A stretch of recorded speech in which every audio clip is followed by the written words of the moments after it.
राधे राधे। आध्यात्मिक विश्लेषण के एक और चैप्टर में आप सभी का स्वागत है। आज हम फिर से चर्चा करेंगे आत्मा के रूप और उसके अस्तित्व के विषय में, जो कि वास्तव में है नहीं, लेकिन उसको कैसे जाने, तो इस पर आई चर्चा करते हैं। मैंने पहले भी इस विषय में चर्चा किया है और तमाम प्रश्न लोगों ने किए। तो मैं एक और उदाहरण से आपको बताना चाहूँगा कि भगवान श्री कृष्ण का जो किरदार था महाभारत में, वो आत्मा स्वरूप ही था। वो सारथी, साक्षी के रूप में इतने बड़े युद्ध में सम्मिलित हुए, सब कुछ होते देखा, तमाम बलों के प्रयोग, अस्त्र शस्त्र के प्रयोग, वध, उनको अपने सामने होते देखा। वो उसमें कहीं भी उन्होंने भाग नहीं लिया, किंतु वो वहाँ थे।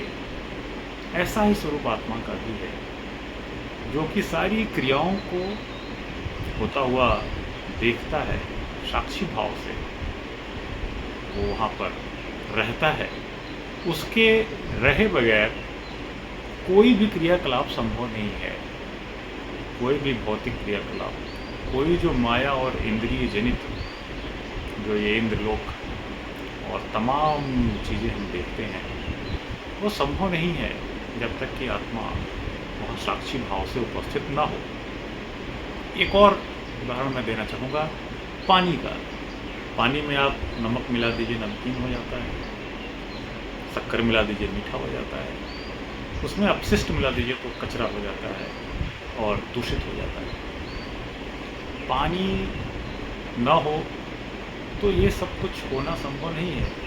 ना आप वो रस का आनंद ले सकते हैं और न ही उस दूषित, उस एक भाव को, एक प्रदूषण को महसूस कर पाएंगे।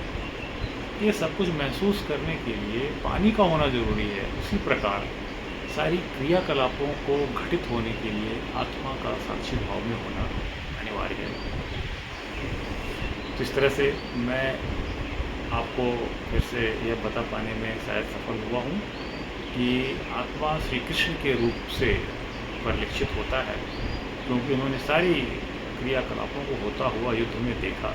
यह संसार भी एक समर है, एक युद्ध है, जिसमें जो आत्मा है वो साक्षी भाव से उपस्थित रहती है। जैसे पानी में उसके अलग अलग रस उत्पन्न किए जाते हैं, लेकिन पानी पानी ही होता है।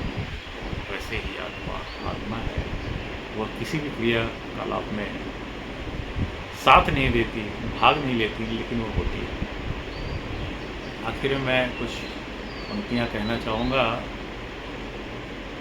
कि मुझे अपने गुरु का गुरूर है, मुझे अपने गुरु का गुरूर है, मुझे अपने भक्ति पे सुरूर है, मुझे मेरे गुरु का गुरूर है, मुझ पर मेरी भक्ति का शुरूर है, और किसी का हो न हो मेरा तो ईश्वर जरूर है, किसी का हो न हो मेरा तो ईश्वर जरूर है।